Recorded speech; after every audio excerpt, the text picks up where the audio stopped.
ધરણાનો આજે ત્રીજો દિવસ છે. બરોડા ગ્લોબલ સેલ્સ સર્વિસીસના એપ્રેન્ટિસ કર્મચારીઓ દ્વારા ધરણા કરવામાં આવી રહ્યા છે. કંપની મેનેજમેન્ટ સામે ગંભીર આક્ષેપ કર્મચારીઓએ કર્યા છે. મેન્ટલી હેરેસમેન્ટના આક્ષેપ આ કર્મચારીઓ દ્વારા કરવામાં આવી રહ્યા છે. મકરપુરા વિસ્તારમાં આવેલી આ Baroda global sales services company કે જેમાં એપ્રેન્ટિસ કર્મચારીઓ કે જેમને અચાનક છૂટા કરી દેવામાં આવ્યા છે અને કંપની મેનેજમેન્ટ દ્વારા તેમને હેરાનગતિ કરવામાં આવી રહી હોય તેના કારણે છેલ્લા 3 દિવસથી તેઓ ધરણા પર બેઠા છે. કર્મચારીઓનો આક્ષેપ છે કે કંપની દ્વારા તમામ એપ્રેન્ટિસ કર્મચારીઓને અચાનક ટર્મિનેટ કરવામાં આવ્યા છે તેમજ લાંબા સમયથી મેન્ટલ હેરેસમેન્ટનો સામનો કરવો પડી રહ્યો છે.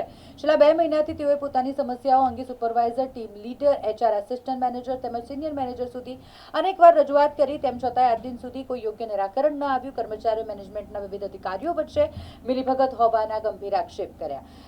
આ મુદ્દે આજે સામાજિક કાર્યકર્તા તેમના સમર્થનમાં આવ્યા હતા. 100 જેટલા કર્મચારીઓ કંપની બહાર ધરણા પર બેઠા હતા અને પોતાના હક માટે અવાજ ઉઠાવ્યો. ઘટનાની જાણ થતાં મકરપુરા પોલીસની ટીમ ત્યાં પહોંચી પરિસ્થિતિ પર નજર રાખી. હાલ સમગ્ર મામલે કંપનીના મેનેજમેન્ટ તરફથી કોઈ સત્તાવાર નિવેદન સામે નથી આવ્યું. કર્મચારીઓ ન્યાય અને યોગ્ય કાર્યવાહીની માંગ સાથે ધરણા પર અડગ છે. સેલેરી માટે અમારે ઇસ્યુ હતો, એના માટે અમે લેબર કોર્ટમાં ઓલરેડી અમારે કેસ ચાલે છે જે અમારા ફેવરમાં છે. પ્લસ અમારી ગઈકાલે પણ તારીખ હતી, પણ 1 મહિનાની ઉપર અમારે કેસ નાખે થઈ ગયો છે. અમારા ફેવરમાં જ છે કેસ. અને અત્યારે શું છે કે એ લોકો અંદર ઓફિસમાં મેન્ટલી હેરેસમેન્ટ કરે છે. જેમ કે નાની નાની બાબતે કે 1 કલાકનો બ્રેક હોય, 1 સેકન્ડ માટે પણ એક્ઝિટ થાય ને એમાં વોર્નિંગ લેટર આપી દે. ગઈકાલે પણ મારી પર સડનલી એક લેટર આવ્યો જ છે કે તમે લોકો આવું કરો છો, એના માટે તમને છૂટા કરી દેવામાં આવશે. આવી રીતે કંઈ પણ રીતે લોકો મેન્ટલી હેરેસમેન્ટ કરે. તો હવે શું તમારી માંગ છે? મતલબ એ જ કે અત્યારે અમારું કેસ તો અમારી ફેવરમાં જ છે, તો નોર્મલ માટે અમને કંઈક પ્રેશરાઇઝ ના કરે કે પછી મેન્ટલ હેરેસમેન્ટ ના કરે. પગાર પણ નથી કંઈ ચૂકવાયો તેવી વાત સામે આવી છે. પગારમાં તો એવું છે કે અત્યારે અમે બે દિવસથી સ્ટ્રાઇક પર છે, તો એ લોકો અમારે પગાર ના પણ આપે, સેલેરી હોલ્ડ પણ ના કરી શકે છે.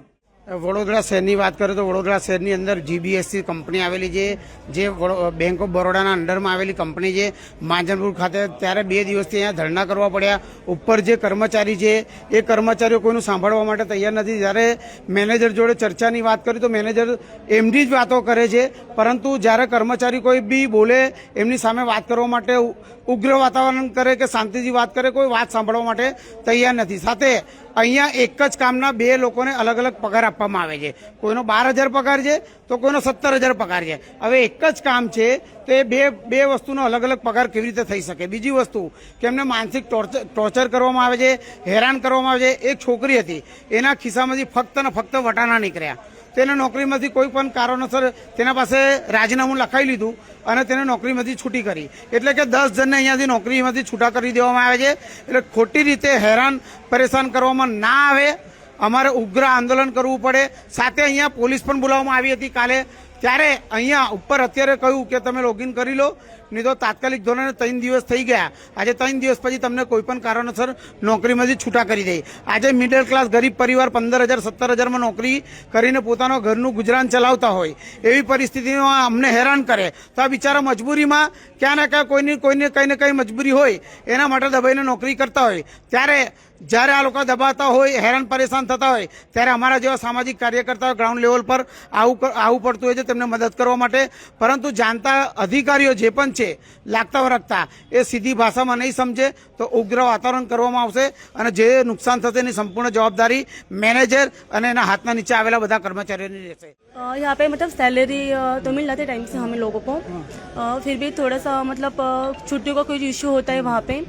और जो टाइम से मतलब लॉगिन तो करवा लेते हैं हम कभी कभी, या 5 या मिनट ले हम थोड़ा लेट हो जाते हैं. फिर भी कभी कभी ना वो वार्निंग लेने के लिए हमें यहाँ पे मतलब धमकाते हैं इससे. मेंटली हेरेसमेंट करते हैं? हाँ करते हैं, वैसे ही करते. तो अभी आपकी क्या मांग है? क्या होना चाहिए? फिर हम तो अभी तो लॉगिन करने के लिए हम तैयार है, ऐसा है कि नहीं करने के लिए रेडी हम लोग. फिर भी उन लोगों को यही हमारी यही इच्छा है कि हम लोग को जो भी मांगी है हमने जो रखी है उनके पास सामने, वो हमारे वो स्वीकार करें. अभी आपको टर्मिनेट कर रहे हैं मान लो, तो फिर आपका परिवार कैसे चलेगा? तो उसका पूरा परिवार आप पे निर्भर होगा. हाँ तो वो तो प्रॉब्लम होगी, हो सकती है. तो वो बातें के लिए मैं मानने के लिए तैयार हूँ. फिर भी मुझे लगता है कि जो भी हमने जो प्रस्ताव रखा है उनके सामने वो स्वीकार करें बस.